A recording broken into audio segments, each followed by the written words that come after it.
I was standing outside Mom's office when I heard her laugh. Not the warm kind that filled our kitchen on Sunday mornings. The cold kind that makes your stomach drop. Lily running the business. Please. Her voice carried through the door. She doesn't have what it takes. Never has. My business partner Michael chuckled. What about giving her a chance? I gave her 28 years of chances, Mom said. Some people are just meant to support from the background.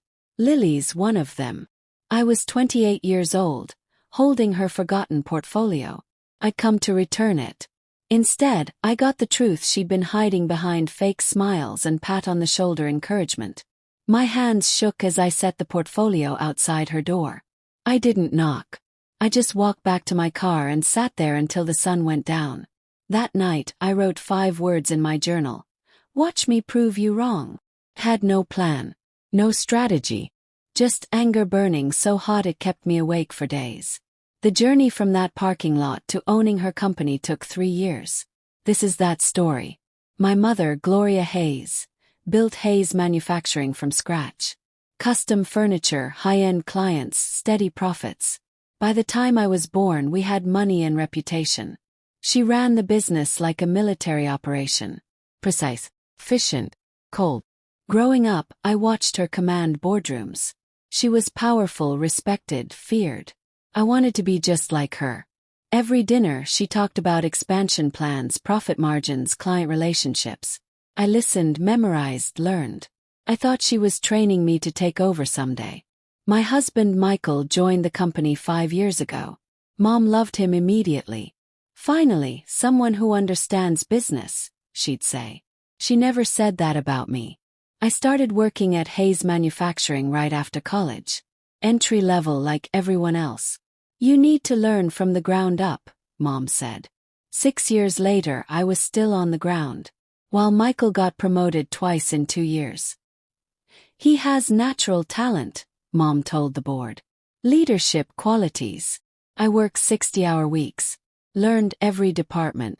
Improved processes. Increased efficiency by 15%. Mom's response. That's nice, dear. Keep supporting the team. Supporting. Never leading. That was my role. Until I heard her laugh that day. I went home and told Michael what I'd heard. He was sitting on our couch, scrolling through his phone. Babe, you're overreacting, he said without looking up. Your mom loves you. She said I'm not good enough to run the business. She probably didn't mean it like that. I heard her, Michael. Word for word. He finally looked at me. Lily, maybe she's right. Running a company isn't for everyone. There's no shame in staying where you are. The words hit like ice water. My own husband. You don't think I can do it either. I think you should be realistic, he said. Your mom built that company. She knows what it takes. If she doesn't see you as CEO material, maybe there's a reason. I stared at him. 5 years of marriage. I thought he believed in me. What if I tried anyway? I asked quietly. Then you'd waste time chasing something impossible, he said. Stick to your role. Support the business. That's valuable too. I went to bed that night realizing I was alone. My mother didn't believe in me. My husband didn't either. But maybe I could believe in myself. I started researching how to buy into a company. The odds felt impossible. I didn't have enough money, connections, or leverage. But I had something else. Desperation. And anger that wouldn't quit.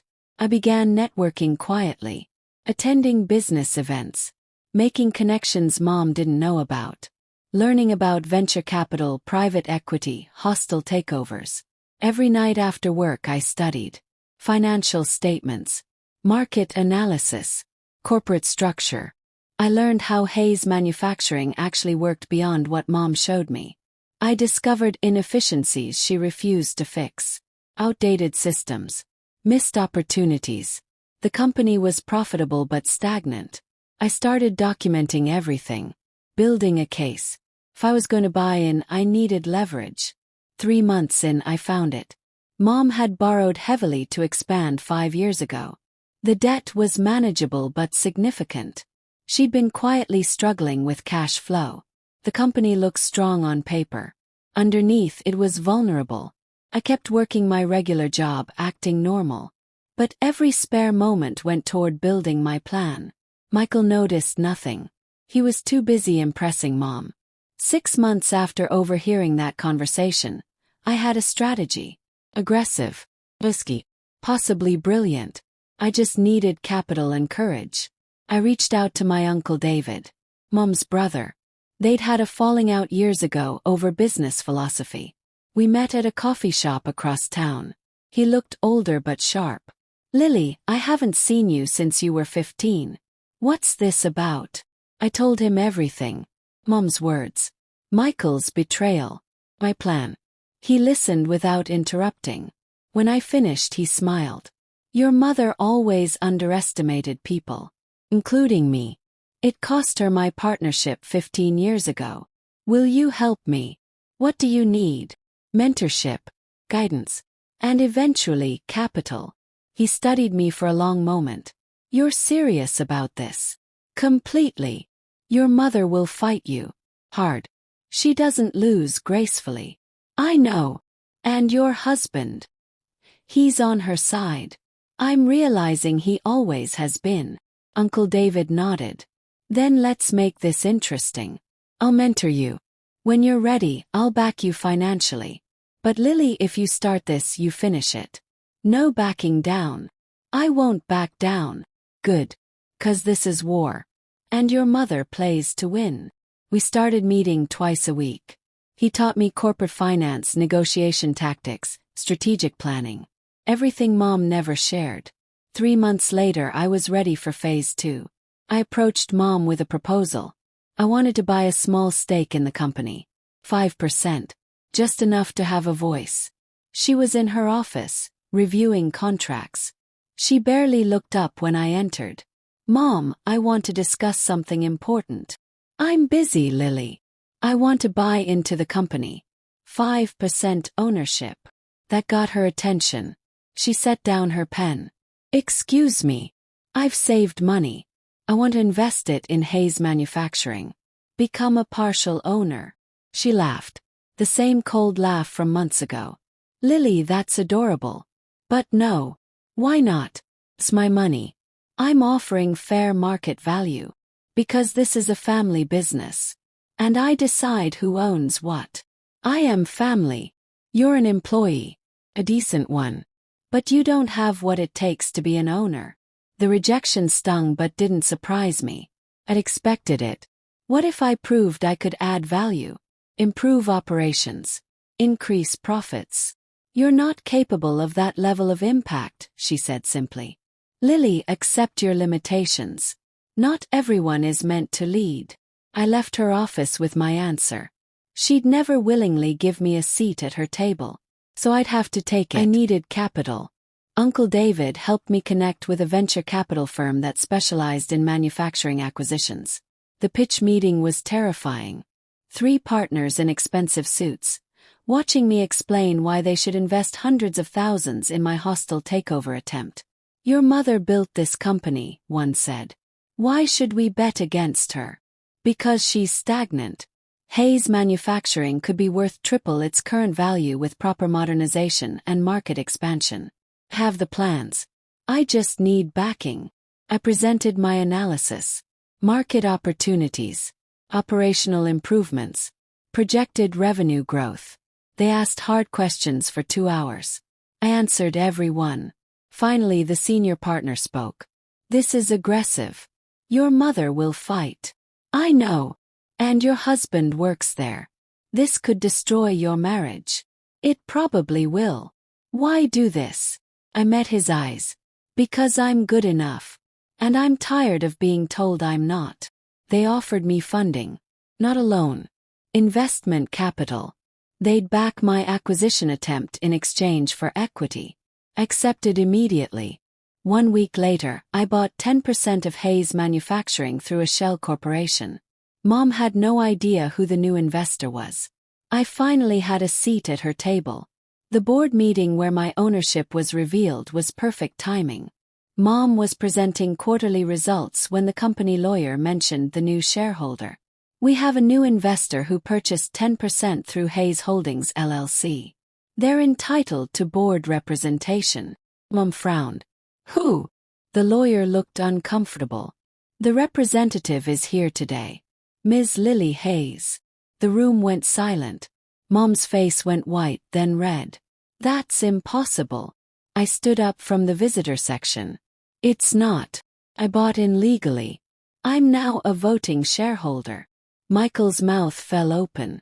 Uncle David, sitting next to me, smiled. How did you? Mom started. I found investors who believe in my vision for this company. Something you never did. This is outrageous. You can't just. I can. And I did. I have a seat on this board now. And I intend to use it. The other board members looked between us. Mom had controlled this company absolutely for 30 years. I just shattered that control. We'll discuss this later, Mom said coldly. Privately. No, we'll discuss it here. In front of the board. This is business now, not family. I laid out my proposal. Operational changes. Market expansion. Profit projections. Several board members looked interested. Mom looked furious. The meeting ended in chaos. But I'd made my move. Game on. Mom called me that night. Screaming. How dare you embarrass me like that? In front of the entire board. I presented a legitimate business proposal. You betrayed your own mother. You told Michael I'd never be good enough. Heard you, Mom. Every word. Silence. Long and heavy. You were eavesdropping. I was returning your portfolio. You left it in the conference room. I heard you laugh about how I'd never run this company. Lily, I was frustrated. I didn't mean. Yes, you did. You've always meant it. Every backhanded compliment. Every time you praised Michael and ignored me. You never believed in me. I was trying to protect you from failure. By ensuring I'd never get the chance to succeed. Great plan, Mom. This company is my life's work. I won't let you destroy it with your inexperience. Then teach me. Work with me. Or fight me. Your choice. She hung up. I knew which option she'd choose. Or it was. The next 6 months were brutal. Mom blocked every initiative I proposed. She turned other board members against me. She made my daily work life miserable. Michael barely spoke to me at home. You're destroying everything, he'd say. I'm saving a company from stagnation. You're destroying your relationship with your mother. She destroyed it first. You just never noticed because you were too busy taking her side. Our marriage crumbled completely. He moved into the guest room. Then into an apartment. The divorce papers arrived 3 months into my board tenure. I can't be married to someone who betrays family, his note said. I signed them without crying. I'd already mourned that relationship months ago. Meanwhile, Uncle David and I worked non-stop. I proved my worth to the board through results. Small wins. Cost savings. New client contracts. Slowly, board members started listening. 2 voted with me on a modernization proposal. Mom's absolute control was cracking. She retaliated by trying to force me out. Claimed conflict of interest. Questioned my financing. But I'd done everything legally. Uncle David made sure of that. By month 6, I had 3 board members openly supporting my vision. Mom had lost her majority. The breakthrough came from an unexpected source. Our biggest client was considering leaving because our production times were too slow. Mom wanted to promise faster delivery without changing anything. We've always done it this way, she insisted. I proposed implementing new software and restructuring the production line. We could cut production time by 30%. Too expensive. Too risky. Losing our biggest client is riskier. The board voted. 4-3 in my favor. We implemented my changes. Production time dropped by 32%. Quality improved. The client not only stayed but increased their contract by 40%. I just saved the company's largest revenue stream. The board meeting afterward was different. Members looked at me with respect instead of skepticism. "Well done," one said. "This is exactly the innovation we needed." Mom said nothing, just stared at her papers. I'd proven I wasn't just good enough. I was necessary. But I wasn't done yet. Uncle David called me late one night. "I found something interesting." "What?" "Your mother's been moving money. Personal loans from the company disguised as business expenses." My stomach dropped. "How much?" "Over 200,000 in the past 3 years. That's illegal." "It's definitely questionable.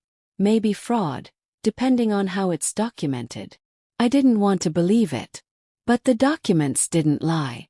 Mom had been using company funds as her personal bank account. "What do I do?"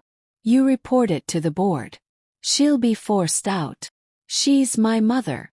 She's also been stealing from investors, including you now."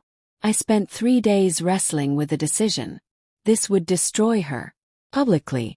Completely. But she'd been destroying me privately for years. I called an emergency board meeting.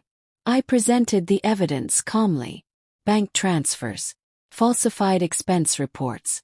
Loans that were never repaid. Mom's face went from confident to terrified in seconds. "This is a misunderstanding," she stammered. "Those were legitimate business expenses." "For what?" a board member asked. "Your vacation home renovation. Your new car. I built this company. I deserve." "You deserve what you legally earn," I said quietly. "Not what you steal." The board was furious. Not just at the theft. At the betrayal of trust.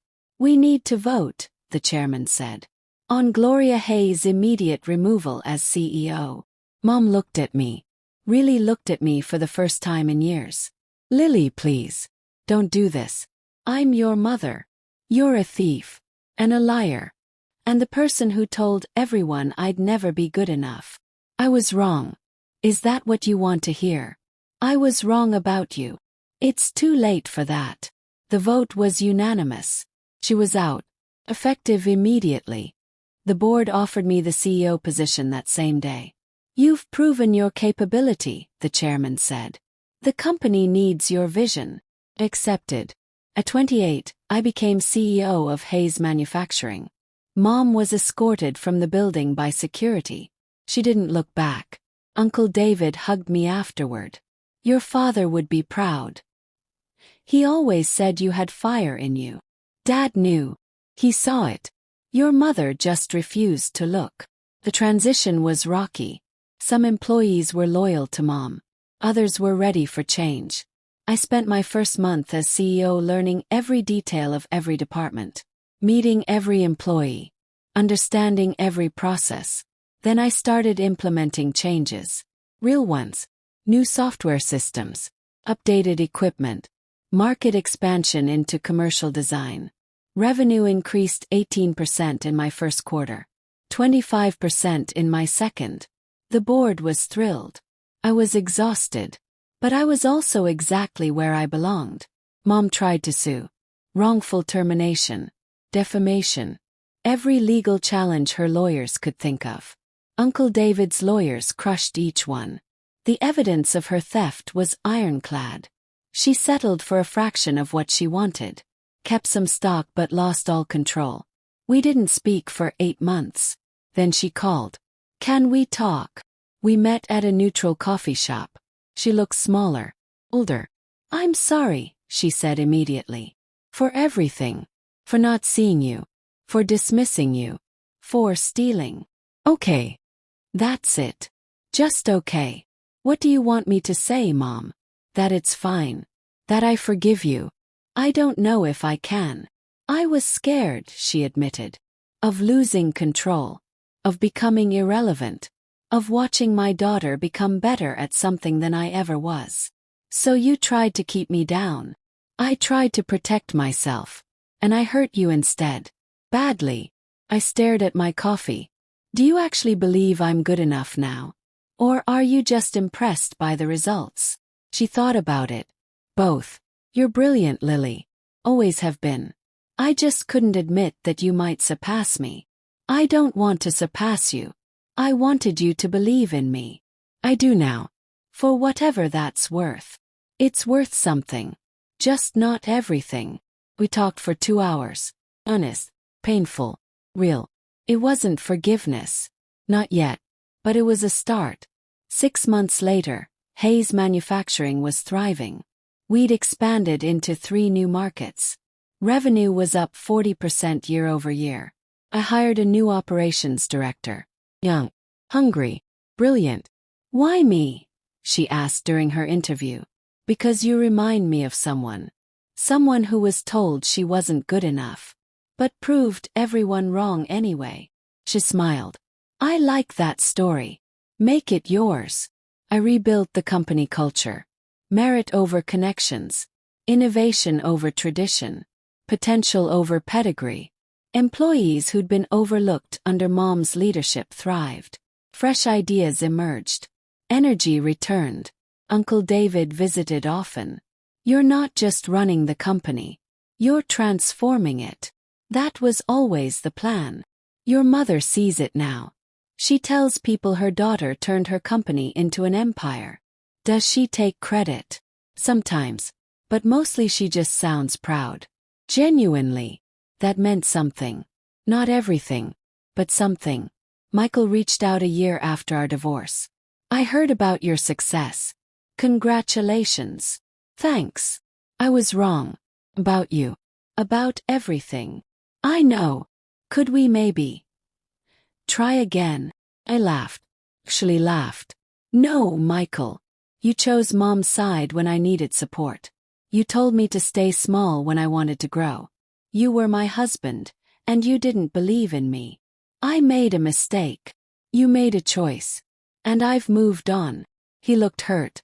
But I hope you find someone who sees your worth, he said quietly. I should have. You should have. But you didn't. And that's something you'll have to live with.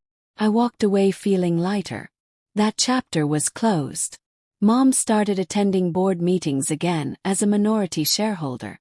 She sat quietly. Listened. Occasionally offered advice. Took some of it. Rejected some of it. Treated her like any other board member. After one meeting, she approached me. You're doing incredible work here. Thank you. I mean it. This company is better than I ever made it. Because I learned from your strengths. And learned from your mistakes. Fair. Mom, can I ask you something? Of course. Why didn't you just train me? If you knew I had potential, why push me down instead of building me up? She sighed. Because building you up meant admitting I could be replaced. And I wasn't ready for that. I wanted to be indispensable forever. Nobody's indispensable. I know that now. The hard way. We walked to the parking lot together. Almost comfortable. Almost okay. Are we going to be all right? She asked. Eventually. I think so. But it's going to take time. Trust doesn't rebuild overnight. I'll wait. However long it takes. That felt like enough for now. 2 years after becoming CEO, I took Hayes Manufacturing public. The IPO was wildly successful. The company was now worth 10 times what it was under Mom's leadership. I rang the opening bell at the stock exchange. Uncle David stood beside me. Mom watched from the viewing area. Reporters asked about my journey. I told them the truth. I was underestimated. Told I wasn't good enough. So I proved everyone wrong. Including your mother. Especially my mother. The story went viral. CEO who bought out her skeptical mother headlines everywhere. Interview requests flooded in. Speaking engagements. Documentary offers. Accepted some. Declined most. The work mattered more than the fame. But I did one long interview. For people like me. People told they weren't enough. Don't wait for permission to be great, I said. Don't wait for approval. Just build something so undeniable they have no choice but to notice. The response was overwhelming. Thousands of messages from people who saw themselves in my story. That meant more than any profit margin. I started a foundation. Funding young entrepreneurs from non-traditional backgrounds. People without connections or family support. I got lucky, I told Uncle David. I had you. Most people don't have that. So you're becoming that for others. Exactly. The first grant went to a young woman with a manufacturing innovation idea. Her own family had dismissed it. They said I was wasting time, she told me. Prove them wrong, I said. Not for them. For you. 6 months later, her prototype was working. A year later, she had investors. 2 years later, she had a profitable business. You changed my life, she said. No, you changed your own life. I just believed in you when others didn't. That became my mission. Finding the overlooked, the underestimated, the dismissed, and showing them they were always good enough. Mom and I had dinner monthly now. Still awkward sometimes, but honest. I think about that day you overheard me, she said during one meal. What I said to Michael. I think about it too. Does it still hurt? Sometimes. But mostly I'm grateful. Because it pushed me to become this. If you'd believed in me from the start, maybe I wouldn't have fought so hard. That's generous of you. It's honest. Your doubt was a gift. Painful one. But still a gift. She reached across the table. Squeezed my hand. I'm sorry I didn't see you sooner. I'm sorry I had to force you to look. You didn't force anything. You earned it. Every bit. That night felt like closure. Not perfect, but real. 5 years after buying into the company, Hayes Manufacturing was an industry leader. Revenue had tripled. Employees had doubled. Innovation was constant. I promoted from within. Built leaders instead of hiring them. Created opportunities for people like I used to be. You're changing the industry, a journalist told me.